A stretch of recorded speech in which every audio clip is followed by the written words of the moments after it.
এই শিক্ষামন্ত্রী ওনার ছেলে মেয়ে বিদেশে, কি আবল তাবল বলে আমি জানি না।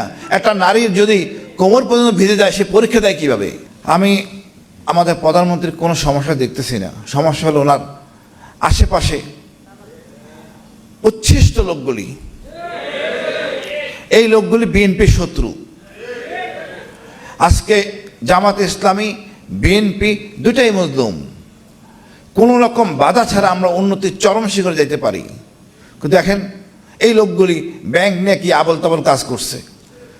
এটা ছিল ঋণ খেলাপি, বানাইছে ঋণগ্রস্ত, মানে জাকাতের টাকা তারা দেন, ঋণগ্রস্তকে তো জাকাতের টাকা দেওয়ার একটা ফয়সালা আছে, সেটা এইটাও খাবে। লজ্জা লাগে না? কার টাকা খাচ্ছে? সাধারণ জনগণের টাকা। ৭১ বলেন, এই ২৪ বলেন, আমজনতা আমরা সবাই মাঠে ছিলাম। আর উপভোগ করতেছেন এই উচ্ছিষ্ট লোকগুলি, যারা কোনো অবদান আছে বলে মনে করি না। আমার আস্থা তারেক জিয়ার প্রতি। উনি একটা গর্বিত পিতার সন্তান, গর্বিত মায়ের সন্তান। ওনার স্ত্রী একজন গর্ভবতী সেনা নৌবাহিনীর প্রধানের সন্তান। আমি ওনাদের কাছে অনেক প্রত্যাশা, ইনশাল্লাহ কাঙ্ক্ষিত লক্ষ্যে পৌঁছবো। বাট উচ্ছিষ্টকে সরান। এরা আবল তাবল বলতেছে। এই শিক্ষামন্ত্রী ওনার ছেলে মেয়ে বিদেশে, কি আবল তাবল বলে আমি জানি না। একটা নারীর যদি কোমর পর্যন্ত ভিজে যায় সে পরীক্ষা দেয় কিভাবে? তার মা যাবে, বাবা যায় সাথে আজকালকার দিনে। উনি সেই পুরানো আমলের কনসেপ্ট নিয়ে বসে আছেন। আর ক্ষমা চাইতে অসুবিধা কোথায়? ক্ষমাতে আপনি বড় হন, ছোট হন না। এই ইগো থেকে বেরিয়ে আসেন। আজকে ছাত্র এসে আগের দিনে ছাত্র নাই, এটা চরম শক্তি। জেনারেশন, নতুন প্রজন্ম, এদেরকে আপনি আবল তাবল কথা বলে হবে না। আগে আমরা বহু কিছু বলছেন, ৭১ আগে আমরা বিশ্বাস করতাম না, তারা মিথ্যা বলে না। আমরা এতদিনে দেখছি আপনারা সব মিথ্যাবাদী, সব বাটপার, সব ভারতের ভারত প্রেমে আসক্ত। আমাদের এই ধরনের নেতা দরকার নাই। আপনারা আমাদের টাকায় চিকিৎসা নেন বিদেশে, আর জনগণ চিকিৎসা পায় না। আপনাদের কাছে কি বলবো? আপনারা যদি সোজা না হন, এই বিপ্লব কিন্তু থেমে যায়নি। এটা অসমর্থ বিপ্লব। আওয়ামী লীগের অনেক শক্তি ছিল, সকল বাহিনী তার বাপের সম্পত্তি ছিল, কিন্তু আপনি কিন্তু সেটা করতে পারবেন না। পুলিশ, সেনাবাহিনী, আমাদের গোয়েন্দা, এটা জনগণের, দেশের, আপনার না। আপনি সে আগের চেতনায় আছেন, সেটা হবে না। এখন র্যাব আপনার কথা শুনবে না, ডিজিএফআই আপনার কথা শুনবে না। জনগণের সাথে তারা থাকবে।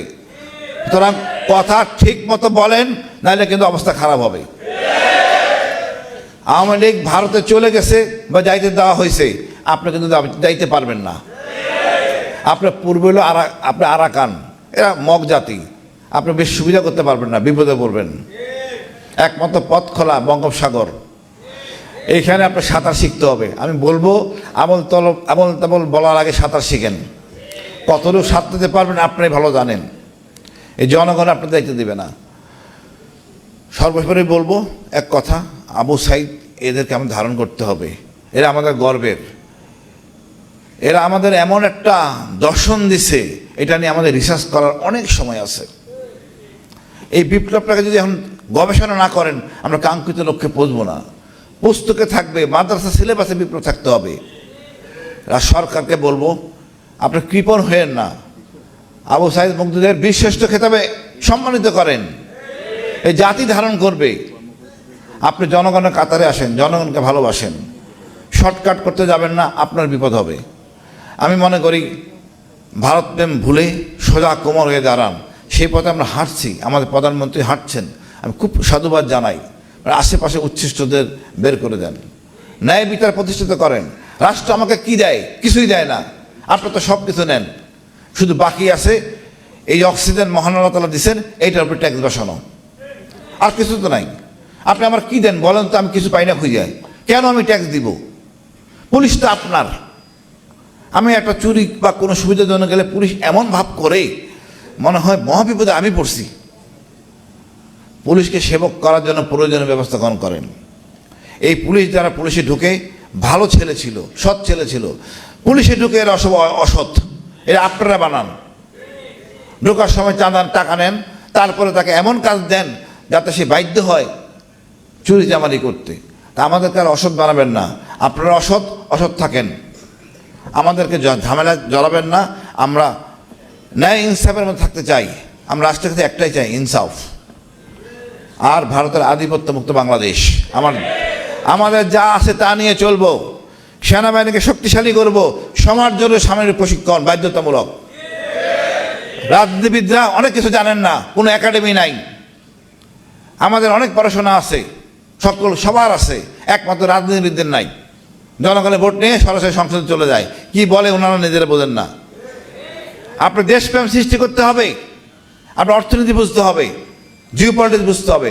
কোনো একাডেমি নাই, এটা একমাত্র বাংলাদেশ। প্লিজ আপনার রাজনীতিবিদদের একটা শিক্ষার আয়তায় আনেন। আপনাদের অশেষ ধন্যবাদ।